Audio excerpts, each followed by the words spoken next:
It just simply means yung price kung saan madaling makabenta at makabili. Let's say for example ito. Sa retail trader, ang tawag dito is double top. And it's a sign na bearish yung market. Yung mga retailers nag-short dito.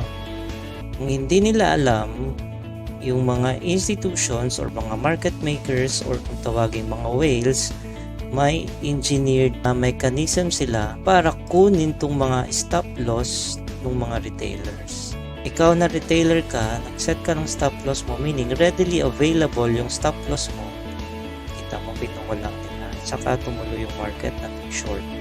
So that's liquidity. Ibig sabihin, kung saan yung mga stop loss nila, kung tawagin pa sa ICT or sa inner circle trader na strategy is stop hunt.